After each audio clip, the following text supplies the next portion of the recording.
তাহলে উদ্ভিদ কোষের ক্ষেত্রে যে তাহলে ওখানেও তৈরি হয় বেমতন্তু, কিন্তু ওখানে বেমতন্তু ওই অ্যাস্ট্রাল রশ্মি দ্বারা তৈরি হয় না। অ্যাস্ট্রাল রশ্মি তৈরি করছে সেন্ট্রোসোম অর্থাৎ সেন্ট্রিওল। তাহলে ওখানে বেমতন্তুটা সেন্ট্রিওল গঠন করবে না, কারণ ওর তো সেন্ট্রোসোম থাকেই না। তাহলে ওখানে মাইক্রোটিউবিউল বলে একটা কোষীয় অঙ্গাণু দেখতে পাওয়া যায়, সেল অর্গানেল, মাইক্রোটিউবিউল উদ্ভিদ কোষের ক্ষেত্রে। তাহলে ওই মাইক্রোটিউবিউলটাই কিন্তু এই মেটাফেজ দশায় এই বেমতন্তু গঠন করে। এই জন্য উদ্ভিদ কোষের যে কোষ বিভাজন ওকে বলা হচ্ছে, উদ্ভিদ কোষের যে ঘটছে মাইটোসিস তাকে বলা হচ্ছে অ্যানাস্ট্রাল মাইটোসিস, অর্থাৎ অ্যানাস্ট্রাল অর্থাৎ অ্যাস্ট্রাল রশ্মি থাকে না, অ্যানাস্ট্রাল মাইটোসিস। আর প্রাণী কোষের মাইটোসিসকে বলা হচ্ছে অ্যাস্ট্রাল মাইটোসিস। এটা কিন্তু খুব ভাইটাল জিনিস, মনে রাখবে। প্রাণী কোষের মাইটোসিসকে বলা হচ্ছে অ্যাস্ট্রাল মাইটোসিস, কারণ এখানে এস্টার তৈরি হয়, অ্যাস্ট্রাল রশ্মি তৈরি হয় এবং এই অ্যাস্ট্রাল রশ্মিটাই বেমতন্তু গঠন করে। কিন্তু উদ্ভিদ কোষের ক্ষেত্রে যেহেতু সেন্ট্রিওল থাকে না, তাই এর বেমতন্তুটা গঠন করছে কি মাইক্রোটিউবিউল, অর্থাৎ একটা অন্য অ্যাস্ট্রাল রশ্মি, অর্থাৎ যেটা আসল অ্যাস্ট্রাল রশ্মি নয়। এই জন্য উদ্ভিদ কোষের মাইটোসিসকে বলা হচ্ছে অ্যানাস্ট্রাল মাইটোসিস। ঠিক আছে? তাহলে এটা এখানে ঘটনা ছিল। তাহলে এই বেমতন্তুগুলো এইভাবে ছড়িয়ে গেল, অর্থাৎ এখানে স্পিন্ডল বা বেমতন্তু গঠন হলো এবং সেটা ক্রোমোজোমকে একদম সেন্ট্রোমিয়ার বরাবর তাদের সঙ্গে অ্যাটাচড হয়ে গেল, জুড়ে গেল। তাহলে এটা হচ্ছে মেটাফেজ দশা। এই দশার কি নাম? মেটাফেজ। মেটা কথার অর্থ হচ্ছে, মেটা মানে হচ্ছে মাঝখানে, মিডল। মেটা মানে হচ্ছে মিডল, অর্থাৎ ফেজের মিডল। যেহেতু মিডলে অবস্থান করেছে ক্রোমোজোমগুলো, তাই এর নাম হচ্ছে মেটাফেজ। অর্থাৎ মেটাফেজ প্লেট যেটা বললাম, ওই ওখান থেকে মেটাফেজ এসছে। তাহলে এটা হচ্ছে আমার পরের কোষ বিভাজন। এবার 3 নম্বর দেখবো আমরা এখানে, এটাকে একটু মুছে রাখি। এবার নেক্সট কোষ বিভাজন দেখবো আমরা এখানে, যার নাম হচ্ছে অ্যানাফেজ।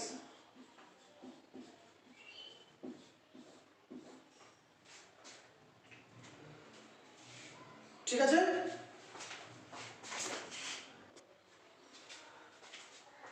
তাহলে অ্যানাফেজ, অ্যানাফেজ কথাটা এসছে অ্যানা। অ্যানা মানে হচ্ছে টুয়ার্ডস, মেরু, মেরুর দিকে, মেরুর কাছাকাছি, মেরুর কাছাকাছি বা টুয়ার্ডস পোল। যেমন পৃথিবীর 2 পড়েছে না, উত্তর মেরু দক্ষিণ মেরু, অর্থাৎ পোলগুলো কি বলা হচ্ছে মেরু। তাহলে মেরুর দিকে এখানে, এখান থেকে এসছে। আমি বলবো কেন বলা হচ্ছে কে। তাহলে ফেজ মানে জানে দশা, তাহলে এটা হচ্ছে অ্যানাফেজ। এখানে কি ঘটছে, এখানে আমরা এই ছবিটাই আঁকবো। তাহলে এখানে নিউক্লিয়াসের পর্দা নেই, নিউক্লিয় পর্দাও নেই, নিউক্লিয়ার মেমব্রেন অর্থাৎ নিউক্লিয়াস এটাও নেই। তাহলে আমি এখানে আবার আঁকবো, এটা হচ্ছে কোষ পর্দা, এই যে বাইরের পর্দাটা। তাহলে এখানে কি হচ্ছে, এখানে হবে এই যে স্পিন্ডেলগুলো, এই যে বেমতন্তুগুলো, এই যে বেমতন্তুগুলো যেটা দুদিকে যে আছে অ্যাস্ট্রাল রশ্মিটা অর্থাৎ সেন্ট্রিওলগুলো,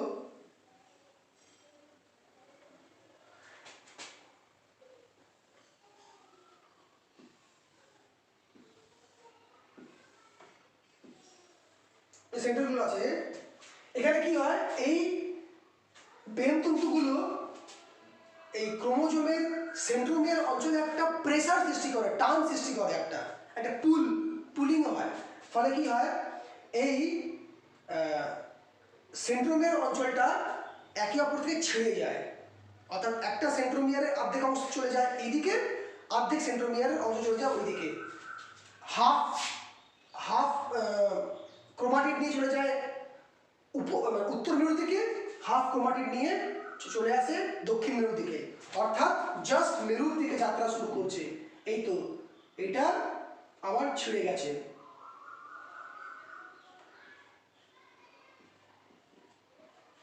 ছবিটা দেখে বুঝো জিনিসটা।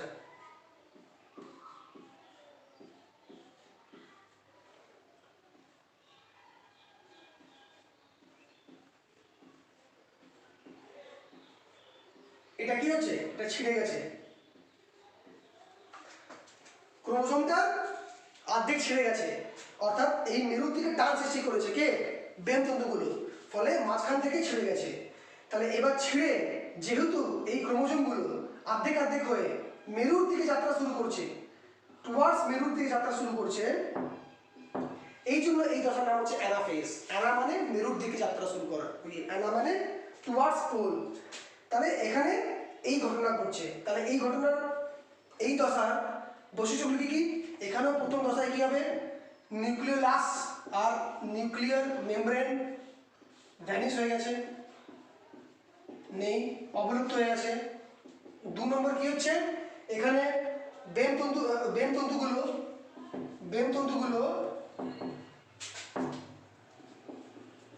পুল গ্যাস হবে।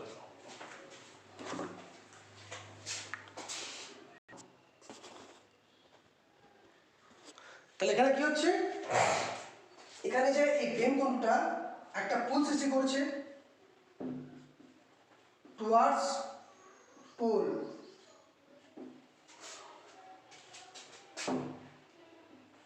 অর্থাৎ স্পিন্ডেলগুলো অর্থাৎ বেমতন্তুটা পোলের দিকে ক্রোমোসোমগুলোকে টানছে, এবং মেরুর দিকে যে এই ক্রোমোসোমের যাত্রা, এই যে জার্নিটা, একে বলা হচ্ছে অ্যানাফেজীয় চলন।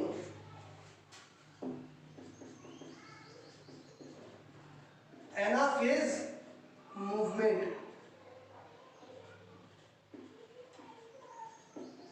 এটাকে বলা হচ্ছে অ্যানাফেজীয় চলন।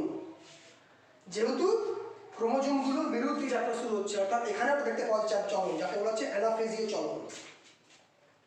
আর কি হয়, এখানে কিন্তু আমি একটা জিনিস বলতে ভুলেছিলাম মেটাফেজে, এই যে বেমতন্তুগুলোর বিভিন্ন নাম আছে, যে বেমতন্তুগুলো একদম সরাসরি ক্রোমোজোমের সেন্ট্রোমিয়ার সঙ্গে যুক্ত আছে, সেই বেমতন্তুগুলোকে বলা হচ্ছে ক্রোমোজোমীয় বেমতন্তু, ক্রোমোজোমাল স্পিন্ডেল ফাইবার। ঠিক আছে, এটা বলা হচ্ছে ক্রোমোজোমাল স্পিন্ডেল। এইগুলো অর্থাৎ যেগুলো ক্রোমোজোমের সেন্ট্রোমিয়ার সঙ্গে যুক্ত আছে। এরকম আরো অনেক দেখতে পাওয়া যায় স্পিন্ডেল, যেগুলো বিভিন্ন ক্রোমোজোমের সঙ্গে অ্যাটাচ থাকে না, অর্থাৎ স্পিন্ডেল তৈরি হয়েছে কিন্তু কোনো ক্রোমোজোম পায়নি, এরকম ভাবে ক্রোমোজোম কিন্তু পায়নি, এই তো এই জায়গায়। তাহলে এই স্পিন্ডেলগুলো, এই বেমতন্তুগুলো কিন্তু ক্রোমোজোমের সঙ্গে তারা যুক্ত হয়নি, তাহলে এইগুলোকে বলা হচ্ছে নন ক্রোমোজোমাল স্পিন্ডেল। ঠিক আছে, এটাকে বলা হচ্ছে নন ক্রোমোজোমাল স্পিন্ডেল, অর্থাৎ বিচ্ছিন্ন তন্তু যাকে বলতে পারি, বা ডিসকন্টিনিউয়াস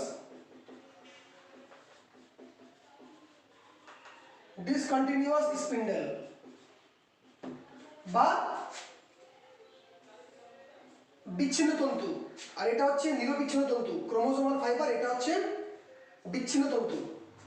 তাহলে এই দুটো তন্তু কিন্তু, এটাও কিন্তু মেটাফেজ দশার আর একটা বৈশিষ্ট্য, এখানে ক্রোমোজোমীয় তন্তু আর বিচ্ছিন্ন তন্তু সৃষ্টি হয়।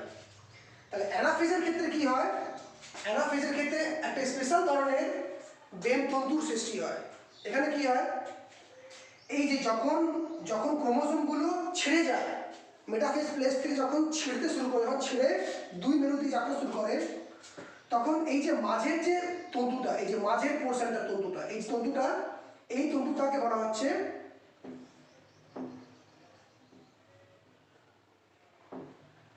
এই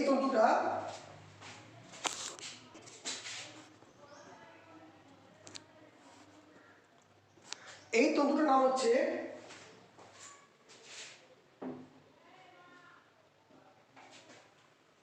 ইন্টারজোনাল বেমতন্তু।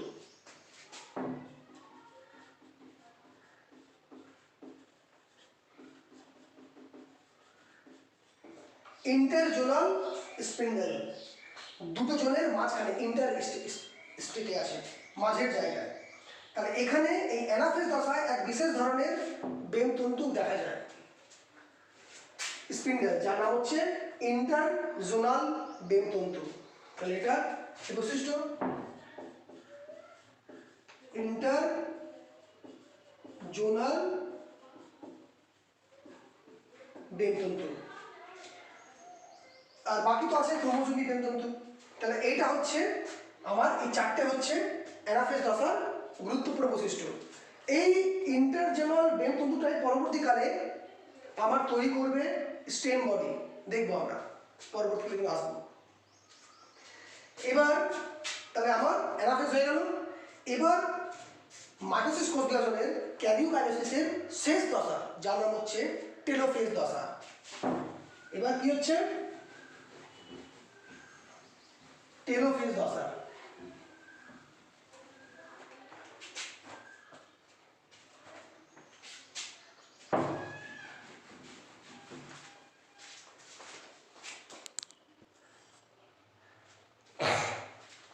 এবার হচ্ছে আমার টেলোফেজ। এখানে কি ঘটবে দেখছি আমরা।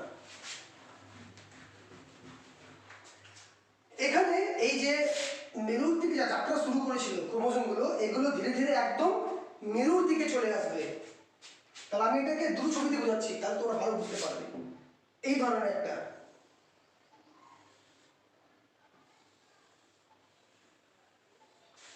কি হচ্ছে এখানে, বেমতন্তুগুলো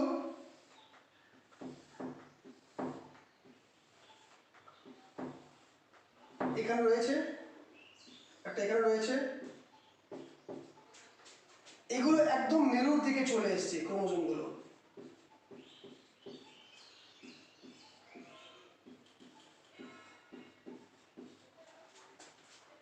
চলে এসছে এবং নিউক্লিয়াসের বাইরে এই যে নিউক্লিয় পর্দাটা, এতক্ষণ কিন্তু কোনো নিউক্লিয় পর্দা ছিল না, শুধু কোষের বাইরের পর্দা ছিল।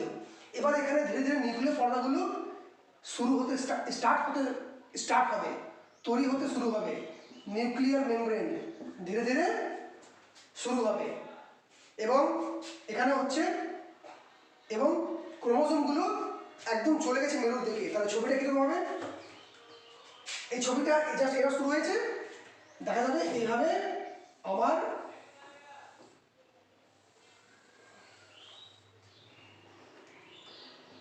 সৃষ্টি হবে এবং এখানে কি হবে, এই ক্রোমোজোমগুলো একদম মেরু থেকে চলে এসছে।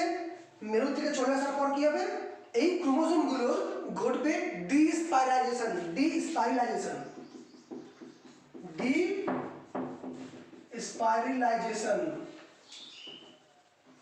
অর্থাৎ ডি মানে উল্টো, স্পাইরাল হবে না, অর্থাৎ পাকটা, যেটা পাক ছিল সেই পাকটা খুলে যাবে। স্পাইরাল মানে পাক, ডিস্পাইরাল মানে পাক খুলে যাবে, অর্থাৎ পাক খুলবে। পাক খুলবে অর্থাৎ এই ক্রোমোজোমগুলো ধীরে ধীরে এবার ওই ক্রোমাটিন সূত্রের মতো আকার ধারণ করতে শুরু করবে। তাহলে কি হবে, ক্রোমোজোমগুলো থেকে আবার সৃষ্টি হবে ক্রোমাটিন ফাইবার, ক্রোমাটিন সূত্র। এই ক্রোমোজোমগুলো থেকে আবার এই ক্রোমাটিন সূত্র সৃষ্টি হবে, কারণ আমার কোষ বিভাজন প্রায় হয়ে গেছে, লাস্ট ফেজ এটা টেলোফেজ। লিখে দিচ্ছি এখানে, এটা হচ্ছে টেলোফেজ, টেলোফেজ দশা। তাহলে এখানে ক্রোমোজোমগুলো থেকে ক্রোমোজোমগুলোর ঘটবে ডিস্পাইরালাইজেশন, অর্থাৎ জল বিয়োজন করবে। এবার জল ছাড়বে, অর্থাৎ জলের ঘটবে বিয়োজন, অর্থাৎ ডিহাইড্রোলাইসিস হবে।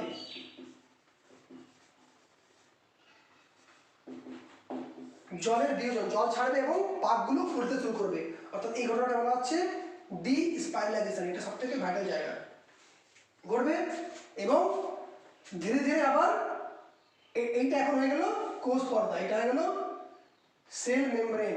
আর এই যে নিউক্লিয় পর্দাটা এবার আবার এখানে সৃষ্টি হয়েছে, এটা হচ্ছে নিউক্লিয় পর্দা, নিউক্লিয়ার মেমব্রেন, এখানেও নিউক্লিয়ার মেমব্রেন। আর মাঝখানে কি হবে, আবার সেই নিউক্লিয়াস যেটা অবলুপ্ত হয়ে গেছিল, নিউক্লিয়াস এই যে নিউক্লিওলাসটা, এই নিউক্লিওলাসটা আবার প্রকট হবে, অর্থাৎ নিউক্লিয়াস আবার আবির্ভাব হবে নিউক্লিয়াসের, নিউক্লিওলাসটা আবার সৃষ্টি হবে, কারণ আবার এটা আবার আগের কোষের মতো অবস্থা ধারণ করছে, এই কোষের মতো অবস্থা ধারণ করছে, কারণ আমার কোষ বিভাজন প্রায় শেষের দিকে, এবার আমাকে আবার আগের মতো অবস্থা হয়ে যাবে, মানে জাস্ট আমার দুটো আপত্য কোষ সৃষ্টি হচ্ছে, দেখো এই দুটো আপত্য কোষ সৃষ্টি হচ্ছে, আগে একটা কোষ ছিল, এখানে একটা ছিল, এখানে জাস্ট হচ্ছিল, এবার দেখো দুটো আলাদা আলাদা আপত্য কোষ সৃষ্টি হচ্ছে, দুটো আপত্য নিউক্লিয়াস সৃষ্টি হচ্ছে। আচ্ছা এক মিনিট, তাহলে এই নিউক্লিয় পর্দাগুলো সৃষ্টি হচ্ছে এবং এখানে এই ক্রোমোজোমগুলো, এই যে ক্রোমোজোমগুলো ছিল, এই ক্রোমোজোমগুলো আবার ডিসঅর্গানাইজড হয়ে গেছে, আবার নিউক্লিয়াসের মধ্যে ছড়িয়ে ছিটিয়ে ক্রোমাটিন সূত্র বা ক্রোমোজোমাল তন্তু, সরি নিউক্লিওজালিকা বা ক্রোমাটিন সূত্র আবার তৈরি করলো, আবার নিউক্লিয়াস সৃষ্টি হলো, নিউক্লিয় পর্দা সৃষ্টি হয়ে গেল, এটা নিউক্লিওলাস এবং এই যে ছিল অ্যাস্ট্রাল রশ্মিটা, এই যে সেন্ট্রালগুলো, এগুলো আবার চলে আসবে, আবার এগুলো ভেঙে আগের মতো অবস্থা হয়ে যাবে, কারণ এর কাজ শেষ, এর কাজটা প্রায় শেষ হয়ে গেছে, মেরু থেকে সরে আসবে, বেমতন্তুগুলো ধীরে ধীরে অবলুপ্ত হয়ে যাবে, এই বেমতন্তুগুলো থাকবে না, তাহলে এখানে কি হবে, 4 নম্বর ধাপ, বেমতন্তু থাকবে না, বেমতন্তু থাকবে না। 5 নম্বর কি হচ্ছে, এই যে নিউক্লিয় পর্দা, নিউক্লিয়ার মেমব্রেন, নিউক্লিয় পর্দা আর নিউক্লিওলাস, এই দুটো আবার অ্যারাইজ করবে, অর্থাৎ আবার আবির্ভাব ঘটবে, নিউক্লিয়াস পর্দা নিউক্লিয়ার মেমব্রেন আবার স্টার্ট তৈরি হয়ে গেল। এবং 6 নম্বর ঘটনাটা ঘটবে, এই যেটা বলেছিলাম ইন্টারজোনাল বেমতন্তু, এটা গঠন করবে স্টেম বডি,